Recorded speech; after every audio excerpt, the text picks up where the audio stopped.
और शायद इस सिचुएशन में बहुत लोग अपनी जॉब्स भी खो चुके होंगे क्योंकि बहुत सारे काम बंद हो चुके हैं और इस वजह से जो एम्प्लॉयर है या जो कंपनी है वो अपने एम्प्लॉयज़ को पैसे भी कहाँ से देगा, इसलिए शायद बहुत लोगों की सैलरी आधी हो गई है, ऐसे मैंने सुना था, और बहुत लोग अपनी जॉब से हाथ धो बैठे हैं।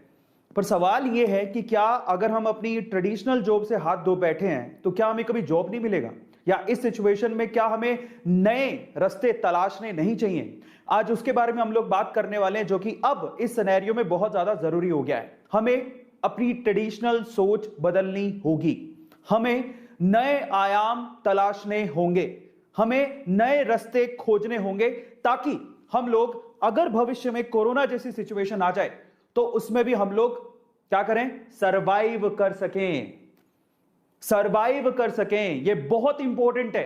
Are you getting my point? मैं कहां पर जा रहा हूं? देखिए 2017 की मैं बात बताता हूं। 2017 में मैं फिजिकल क्लासेस में पढ़ाता था। तब कोरोना जैसी कोई सिचुएशन नहीं थी, ऐसा कुछ नहीं था। फिजिकल क्लासेस में पढ़ाता था मैं। एक बहुत अच्छा इंस्टीट्यूट था, मतलब एक क्लास में जाता, मतलब पूरे दिन में कम से कम 6 या 7 बैचेस में पढ़ाता था, और एक क्लास के अंदर कभी कोई 20 बच्चे, 30 बच्चे, 50 बच्चे, 100 बच्चे ऐसे होते थे। पूरे दिन में 6 या 7 बैचेस में लेता था, ठीक है। लेकिन जाके पढ़ाता था, क्लास में जाके पढ़ाता था, अच्छे खासे पैसे मिलते थे। लेकिन 2000 और अच्छे खासे पैसे मिलते थे, मेरी जॉब भी सिक्योर थी। उस सिनेरियो में बूम पर था वो, है ना। मतलब ऑलमोस्ट अगर महीने के कहूं तो मेरी ड्रीम जॉब जैसी थी। मुझे पढ़ाना बहुत अच्छा लगता है और मेरे पास अच्छी जॉब भी थी। मैंने 2017 तक काम किया। 2018 आते आते मैंने वो जॉब छोड़ दी। इतनी अच्छी जॉब जो फिजिकल क्लासेस में ऑफलाइन पढ़ाता था, मुझे ऑनलाइन का भविष्य दिखने लग गया था। मुझे लगने लगा था कि ऑनलाइन में कुछ तो खास है। ऑनलाइन में मैं अपने आप को आजमाना चाहता था, और आप बिलीव करेंगे कि जब मैं इतना बड़ा रिस्क उठा रहा था तो मुझे जो सैलरी वहां पे 2017 में फिजिकल क्लासेस में मिलती थी, उसकी आधी से भी कम सैलरी पे मैंने ऑनलाइन के क्लासेस शुरू किए थे।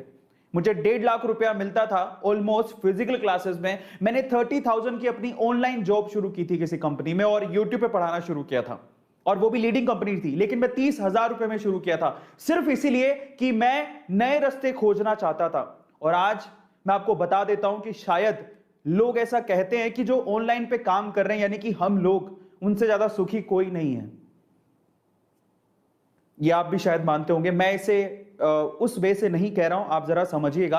हमने 2017 से 2018 आते आते मैंने वो रिस्क उठाया, और आज घर पे बैठ के हम शायद, मैं ऑफलाइन में जितना कमाता था उससे कहीं गुना ज्यादा कमा रहा हूं। अब मैं इस चीज को आप पे फोकस करवाना चाहता हूं, और मैं चाहता हूं कि आप लोग भी नए आयाम बुने, अपनी सोच को बदलें। आप ये मत सोचे कि जॉब का मतलब ये होता है कि किसी कंपनी में जाएं और वहां पर जाकर जॉब हम लोग लें और वहां पर फिजिकली काम करें। नहीं, कोरोना ने सबको आईना दिखा दिया। और बहुत सारी, अगर आप ये सोचते हैं कि मेरी फिजिकल जॉब चली गई और अब मैं क्या करूं, तो आप समझ लीजिए कि एक अपॉर्चुनिटी और एक दरवाजा जब बंद होता है तो दूसरी अपॉर्चुनिटी और दूसरा दरवाजा खुलता है मेरे भाई।